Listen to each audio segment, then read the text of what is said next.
Салам алейкум, с вами Синопсис, и мы вдруг осознали, что не закрыли пару гештальтов. Мы делали обзоры на все WrestleMania на протяжении 17 лет, и вот последние 2 года как-то упустили. Поэтому давайте вместе исправим это дело. Обзоры предыдущих шоу можете найти в интернете. И если честно, я уже сам не помню, где они лежат. С вас поставить лайк, написать в комментариях, какой же матч является вашим любимым с этой WrestleMania. Ну а мы начинаем.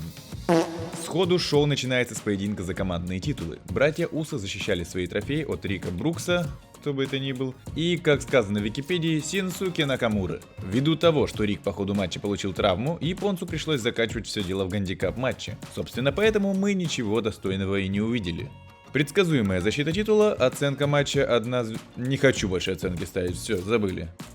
Далее у нас матч из разряда «Ну ёб твою мать, ну зачем?». Поединок 1 на 1 между Бароном Корбином и Дрю Макинтайром. Все знают мое отношение к Корбину, и просто очень грустно, что на главном шоу года у Дрю Макинтайра матч вот с таким противником. Были показаны лишь стандартные приемы без каких-либо изюминок. Тут ведь даже не было ни малейшего намека на непредсказуемость. Дрю победил и показал всем, как надо пользоваться своим кинжалом. Оценка... точно нет оценок.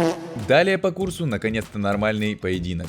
Спустя час от шоу, я думаю, пора. Доминик и Рэй Мистерио против Миза в команде с Логаном Полом. На тот момент никто даже представить не мог, каков уровень последнего на ринге. Ну, если быть честными, только он тащил в своей команде. Потому что у него Миз, а лучше Миза даже плесень в холодильнике. А по факту матч получился богат на споты и всевозможные моменты, и победу в нем одержали Логан Пол и Миз. Однако последнему не понравилось делить победу, поэтому он провел своему командному партнеру Skull Crushing в финале.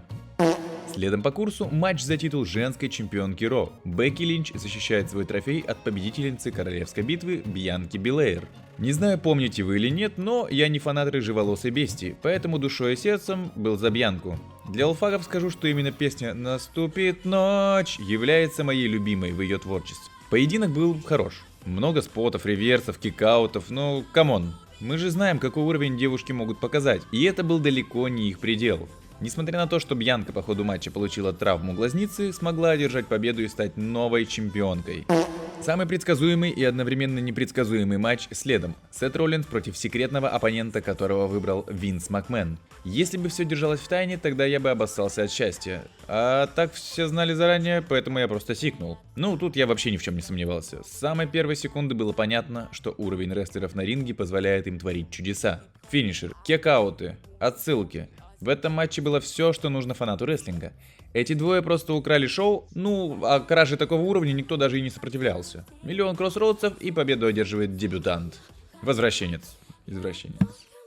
У нас предмейн-ивент, на который я очень зол. Шарлотта Флэр защищает титул женской чемпионки SmackDown от Ронды Роузи. А зол я потому, что когда подбирали карт, забыли подумать о женских матчах, и мы увидели то, что увидели. Как же классно, что Шарлотт победила Роузи и заткнула эту UFC-шницу, которая говорит, что в рестлинге все не по-настоящему. Мы-то с вами знаем, все по-настоящему. Оценка матча Ронда Роузи и Шарлотта Флэр, вот так вот. Ну и последний матч первой ночи. Поединок из разряда «Ёб твою мать!». Спустя множество лет Stone Cold совершил свое возвращение и провел матч против Кевина Оуэнса. Понятное дело, что какой-то невероятной скорости или мозговыносящих приемов ожидать не стоило. Однако Стив Остин никогда таких делать и не умел. Он отличный энтертейнер, и в этот раз он также с этим справился на 100%. Также респект Кевину Оуэнсу, который помог деду показать достойный поединок. Зачастую подобное возвращение легенд на один матч проходит как полнейший кринж. Здесь же заведомо решили не натыкаться на эти грабли и ничего не анонсировали. Да, была куча слухов, но даже для слухов идея этого матча была чересчур нереалистичной. Победа Stone Cold'а и оценку такому матчу сложно дать, но я дам 3 звезды. Все, больше не буду давать оценки. Экстра бау, у нас начинается вторая ночь главного шоу года. Все начинается с игрока. Он приветствует всех зрителей и символично оставляет ботинки на ринге, что означает конец его рестлинг-карьеры.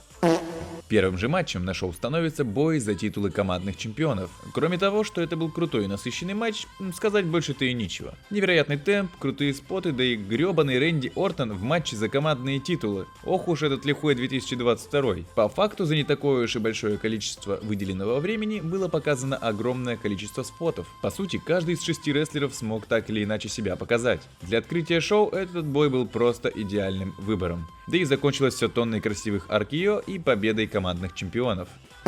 Как говорится, насрали и забыли убрать. Если не говорится, то теперь говорится. В общем, у нас матч Омоса и Бобби Лэшли. Давайте так. Если в комментариях найдется хоть один человек, которому понравился этот матч, я сделаю часовой разбор этого поединка по кадрам. А если вы чего-то ожидали от этого поединка, то мне вас искренне жаль. Ой, хайлайт закончился, срать.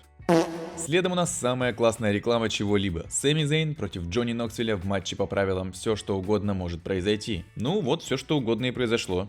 Мне нравится смотреть за тем, как люди, не связанные с миром рестлинга, выступают в матчах, ибо для них это большая ответственность, и каждый раз они действительно стараются показать поединок хорошего качества. Тут все было сделано лишь для того, чтобы повеселиться. Это получилось сделать, ну а команда чудаков просто уничтожила оппонента, и Ноксвилл одержал победу, поймав Зейна в мышеловку.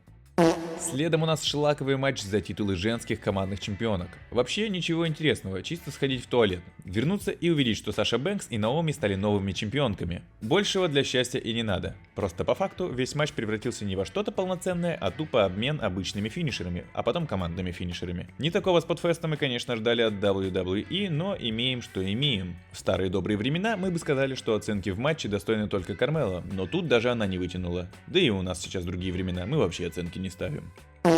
Далее у нас один из самых главных матчей на шоу. AJ Styles против Эджа. И по факту докопаться не до чего. Просто крепкий матч отличных исполнителей. От обоих рестлеров я уже давным-давно не жду чего-то невероятного и просто по сути получил удовольствие от просмотра поединка двух легенд. Лично, по моему мнению, Эдж во время поединков не очень-то и хорош в роли хила. В плане сюжетов ок, но если драться, то будучи фейсом он тянет все на себе. Стайлз как раз таки хорош в образе хила. В общем, просто неудачное стечение обстоятельств, которое в принципе меня и так устраивает. В столь изнурительном поединке Эдж одержал победу, поймав Стайлза в гарпун. Дальше мы пропускаем матч, в котором Шеймус и Ридж Холланд за 2 минуты победили новый день. Что, куда, зачем, как... Ну и следом у нас срань несусветная. Матч Остина Тиори и Пэта Макафи. Откажусь от комментариев, ибо боюсь, что за эмоции могут видео заблокировать. Просто зачастую приглашенные звезды хороши в матчах. Так вот, Макафи хорош лишь в спотах. В контексте полноценного боя он не выглядит гармонично. Вот ему как раз таки надо еще чуть больше опыта, чтобы быть частью Расселмании в таком контексте. Тем не менее, Макафи победил, однако следом устроили матч последнего против Винса Макмена. В итоге дед, надеюсь, в последний раз сошел с ума и одержал победу при помощи Остина Тиори. Вот тут точно 10 звезд. После матча вышел Stone Cold, который сделал то, что давно нужно было сделать. Провел станнер Макмену. Да, это был худший станнер с тех времен, когда он последний раз проводил станнер Макмену. Однако я все равно доволен. И у нас мейн-ивент за 2 главных чемпионства компании. У Рейнса титул чемпиона по версии SmackDown, а у Брока Леснера титул чемпиона по версии Raw. Матч проходил с условием, что победитель забирает оба титула. Сколько же мы уже видели поединков между этими двумя, не сосчитать. Одно радует, что каждый раз приятно смотреть на происходящее. Противники выбивают из друг друга всю дурь, льется кровь. Все в рингсайде также получают по голове. Кикауты после миллионов финишеров — то, что мы заслужили. Ну а есть то, что мы еще больше заслужили. Это победа Романа Рейнса, благодаря чему он стал объединенным чемпионом. Надеюсь, долго он этот титул не проносит, ибо не могу представить, чтобы он был чемпионом аж на следующей Расселмании, например. Это я сейчас пытаюсь сделать вид, что я обзор прямо после шоу делал, а не спустя 1,5 года. По итогу, оба шоу вышли неплохие. Не знаю, зачем я себя мучаю, потому что итоги я делать не хочу. Поэтому итогов не будет. Можете пересмотреть хайлайт, поставьте лайки, напишите комментарий. Это очень помогает продвижению наших видео. Помогите бедным СТВ. Мы 2 года ничего не делали. Мы не зарабатывали $1 в месяц. Помогите заработать $1 в месяц. Помогите. Меня держат в плену.